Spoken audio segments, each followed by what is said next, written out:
ലോകരാഷ്ട്രീയ സമവാക്യങ്ങളും അറബ് രാഷ്ട്രീയത്തിൽ ശക്തമായ വിചിന്തനത്തിനും കാരണമാക്കിക്കൊണ്ടാണ് പുതിയ സംഭവവികാസങ്ങൾ ഉരുത്തിരിഞ്ഞു വന്നിരിക്കുന്നത്. ഇസ്രയേൽ ഫലസ്തീൻ വിഷയത്തിൽ മധ്യസ്ഥ ശ്രമം നടത്തിക്കൊണ്ടിരിക്കുന്ന ഒരു രാജ്യത്തിൻ്റെ തലസ്ഥാനമായ അഥവാ ഖത്തറിലെ ദോഹയിൽ ഇസ്രയേൽ ആക്രമണങ്ങൾ നടത്തുമ്പോൾ ആ ആക്രമണം അത്രമേൽ ഗൗരവമേറിയതും അറബ് ഭൂമിയിൽ പുതിയ രാഷ്ട്രീയ ഗതിവിധികൾക്ക് കാരണമാക്കുന്നതുമാണ്. എടുത്തു പറയേണ്ട രണ്ട് കാര്യങ്ങളുണ്ട്.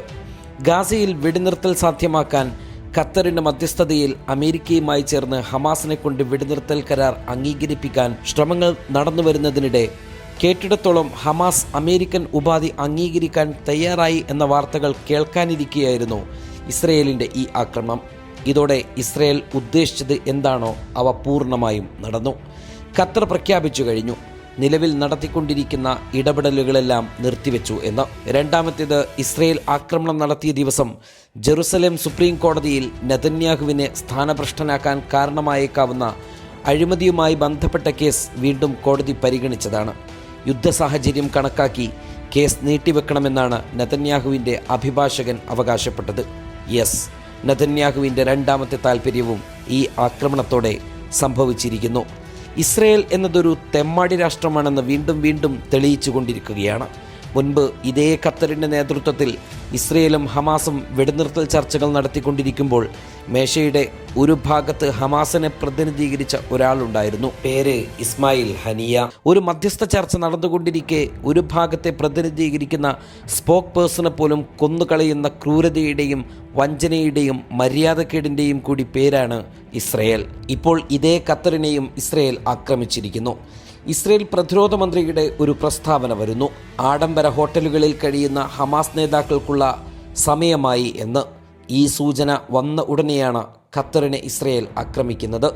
എന്നാൽ ഇസ്രയേലിൻ്റെ ലക്ഷ്യങ്ങളായിരുന്ന ഹമാസ് നേതാക്കൾ സുരക്ഷിതരാണ് എന്നാണ് പുറത്തുവരുന്ന റിപ്പോർട്ടുകൾ. 2 പേർ കൊല്ലപ്പെട്ടിട്ടുണ്ട്. എന്നാൽ ഈ ആക്രമണത്തോടെ ഇസ്രയേൽ പദ്ധതികൾ എന്താണെന്ന് കൂടുതൽ വ്യക്തമാവുകയാണ്. ഗ്രേറ്റർ ഇസ്രയേൽ പദ്ധതിയിലേക്ക് ഇസ്രയേലിന് വേണ്ടത് തങ്ങളുടെ നിലപാട് ഏത് വിധേയമായിരിക്കുമെന്നത് അറബ് രാഷ്ട്രങ്ങളെ ബോധ്യപ്പെടുത്തലാണ്. അതിനായുള്ള കരുക്കൾ നീക്കുകയാണവർ. 1-ാം ഘട്ടം സിറിയയിൽ അവർ സുഗമമായി നടപ്പിലാക്കി. 2-ാം ഘട്ടം മാധ്യമങ്ങളെയും മാധ്യമപ്രവർത്തകരെയും നിശബ്ദമാക്കലാണ്. അതവർ നിത്യം നടപ്പിലാക്കിക്കൊണ്ടിരിക്കുന്നു. പാശ്ചാത്യ പിന്തുണയുടെ ബലത്തിൽ അവർ നീങ്ങുകയാണ്. എന്താണ് ഇസ്രയേലെന്ന് പലതവണ സൂചന നൽകിയ ഇറാന്റെയും യമന്റെയും വാദങ്ങൾക്ക് ശക്തി പകരുന്നതാണ് പുതിയ സംഭവ വികാസങ്ങൾ. അറബ് രാഷ്ട്രങ്ങൾ ഇസ്രയേലിനോട് കാണിക്കുന്ന സമീപനം മേഖലയുടെയും അറബ് രാഷ്ട്രങ്ങളുടെയും സുരക്ഷയ്ക്കും നിലനിൽപ്പിനും പാകപ്പെടുന്നതല്ലെന്ന നിലപാടുകൾക്ക് കൂടി സ്വീകാര്യത വർദ്ധിക്കുകയാണ്. ഒരുപക്ഷെ നേരത്തെ ഖത്തറിലെ അൽ ഉദൈദ് US വ്യോമത്താവളം ഇറാനും ആക്രമിച്ചിട്ടുണ്ടല്ലോ, അതും ഖത്തർ മണ്ണിലല്ലേ എന്ന് ഇസ്രയേൽ മറുവാദം കണ്ടെത്തിയേക്കാം. എന്നാൽ അതുപോലല്ല ഈ ആക്രമണം. ഇവിടെ മറ്റൊരു ചോദ്യവും പ്രസക്തമാവുകയാണ്. ഈ ആക്രമണം എന്തുകൊണ്ട് മുൻകൂട്ടി അറിയാൻ കഴിഞ്ഞില്ല എന്ന്. പ്രത്യേകിച്ച് അമേരിക്കൻ സൈനിക താവളങ്ങളും അത്യാധുനിക സംവിധാനങ്ങളും ഖത്തറിൽ പ്രവർത്തിക്കുമ്പോൾ തന്നെ.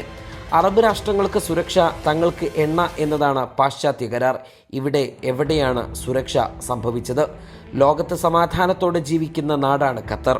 ആ രാജ്യത്തു കൂടി അസമാധാനം വിതറാൻ ശ്രമിക്കുന്നതിലൂടെ ഇസ്രയേൽ പലതും പറഞ്ഞു വെക്കുന്നുണ്ട്. അതിനോടെങ്ങനെ അറബ് രാഷ്ട്രങ്ങൾ പ്രതികരിക്കും എന്നതിലാണ് മേഖലയുടെ രാഷ്ട്രീയ ഗതിവിധികൾ ഉരുത്തിരിയാൻ പോകുന്നത്. പതിവ് പോലെ അപലപിക്കുമോ, അതല്ല കാതലായ ഒരു മാറ്റത്തിൻ്റെ തുടക്കമാകുമോ? കാത്തിരിക്കാം.